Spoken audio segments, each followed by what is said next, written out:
Hey guys, what's going on? You know what? KTM 690 Enduro R. I've been digging into it. I've been riding it. I've had it for a while. And you know what? I know a lot about this bike, but I figured out that I have found five legitimate reasons why people think this bike is a piece of crap. Yeah, we're going to get into it. We're going to talk about it on the Rant and Ride. Look what happened. I woke up in a big old pile of money. Hey, all you KTM guys, come on, I'm Team Warren. Don't think I'm coming down on the else. I, on the other hand, and you on the other hand, and a lot of people on the other hand, so why don't we have a 450? As a competitor to a lot of bodies. But here's my thinking. Hey, what is up? What's going on, everybody? Hope everybody had a good week. I know I say it every week because you know what? If you're anything like me, you probably lie to yourself, not all the time, but some of the time, just to make it things a little better, because the work weeks are never always exactly the way you want them to be. But hopefully it wasn't too bad. It was pretty decent here in Dallas-Fort Worth, other than we had some really nice storms come through this week. Had to take a little cover because of the tornadic warnings. Kind of freaky. So if you've never been in Tornado Alley, it's something you should experience once in your life. It'll give you a pucker packer. Anyway, hey, thanks to everybody that gives comments, thumbs ups, gives us a like, and is part of the channel and subscribes. Thank you so much, because without you guys, this is all for nothing. So I appreciate you. And don't forget, go to the website, 690adv.com, sign up, be part of it. And we do have decals going out. We're working on trying to get those put back together so that we can get them out. If you haven't received a decal, just relax. I'm working on it. Like I said, I do have a day job. It takes quite a bit to try to do some of this stuff. It is work, believe it or not, to do a YouTube channel, and we really don't get paid for it. So, but anyway, again, thank you so much. I appreciate it. How about the intro? I got five legitimate reasons that I think people out there think that the KTM 690 Enduro R is a piece of crap. And I'm going to start at number 5, and then I'm going to go down to the number 1 reason why I think that people think that this bike here is a piece of crap. Number 5 on the list is it's too tall, right? It's too tall. It's got a 37-inch seat height. You can't touch the ground. People don't want to buy it, because it's too tall of a bike. It's just too tall. They would rather complain about it and say that it's a piece of crap because it's too tall, right? That's got to be it. That has to be it, right? Or maybe you just lower the bike, quit complaining, and learn how to ride a taller bike. Maybe, huh? Right? I got a buddy that's short, and a little kid was racing me. And you know what? He's got a KTM 690. Where there's a will, there's a way. He's 5'4". It can be done. So, but maybe that's the reason it's a piece of crap. Number 4, the KTM 690 Enduro R. It's an unreliable bike. That's a good reason why it's a piece of crap, right? It's too unreliable. It's not reliable. You can't take it anywhere. That's a good reason, right? That means it's a piece of crap. Or maybe people just have to sit there and say that, hey, it's a piece of crap and it's unreliable. I wouldn't own one. Here's why. FYI, go and find all the research that you've got on all the unreliability on the KTM 690 Enduro R. Tell me what bike you ride, and I'll go find you the same research on your bike. And here's the deal. It's not an unreliable bike. It's almost as reliable as most other bikes out there.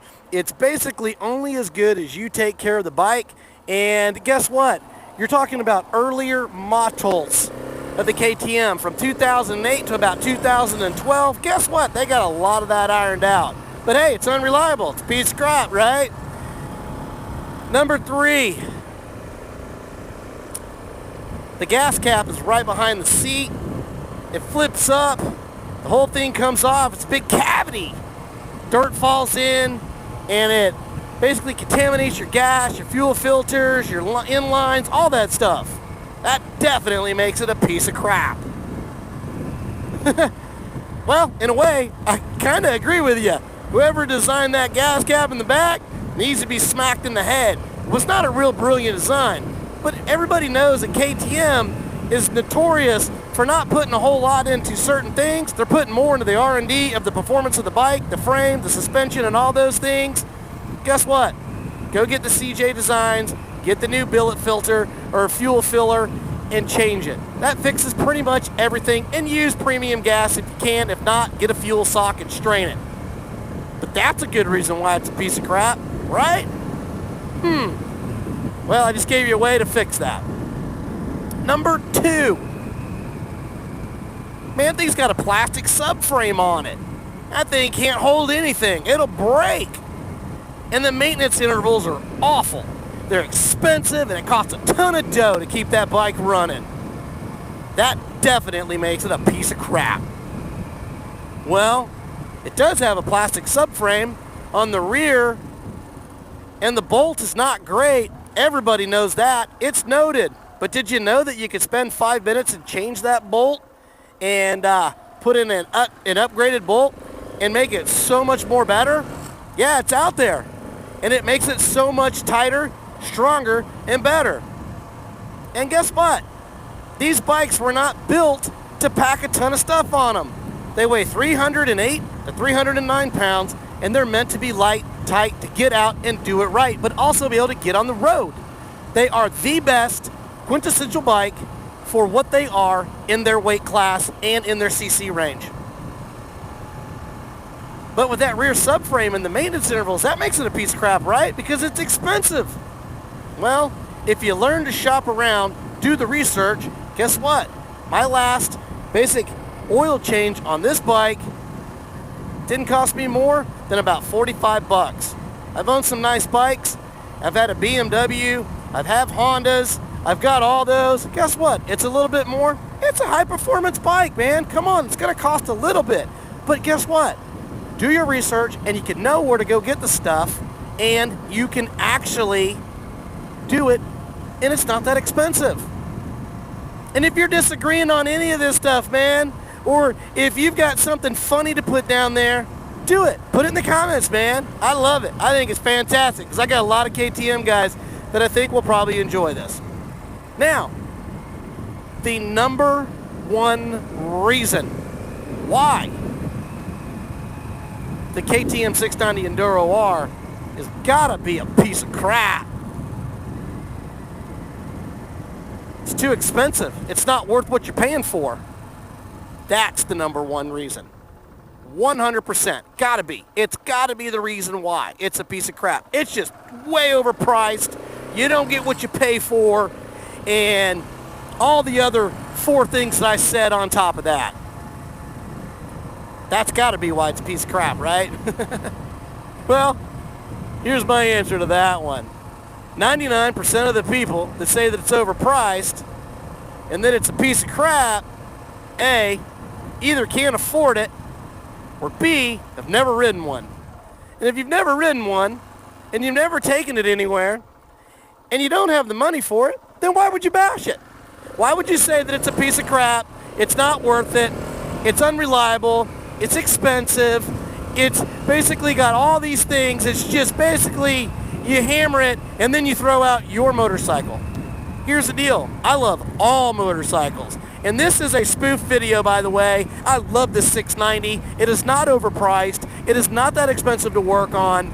And all the things can be done at a moderate price. And I love all the bikes, even the guys that bash this bike and tell me the reason why they hate it and think it's awful.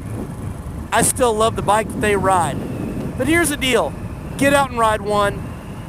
If you ever get the opportunity, take a dive. Have fun. I'm telling you, anybody that's ever ridden this bike, I'm telling you, it is nothing short of magnificence. So anyway, hey, my name's Joe, 690ADV, 690ADV.com. Rant and Ride, thank you so much. Thumbs up, subscribe, be part of it. Put them comments down below, man. Tell everybody why the KTM 690 is a piece of crap when we all know it's not. And we know the real reason why people bash it. They've never ridden it, they don't know much about it, and they're only pulling it off of specs and stuff like that. But usually it boils down to they just can't afford it, and that's okay. There's nothing wrong that you can't afford it. I'm not calling you out saying that you don't, you don't make enough money or whatever. I get it, they're not cheap, but you do get what you pay for. These bikes are fantastic and they're awesome. You guys have a great weekend. Thanks for tuning in, and I appreciate it. It's 690. We love you. We'll see you next week. Thank you so much. 690 out.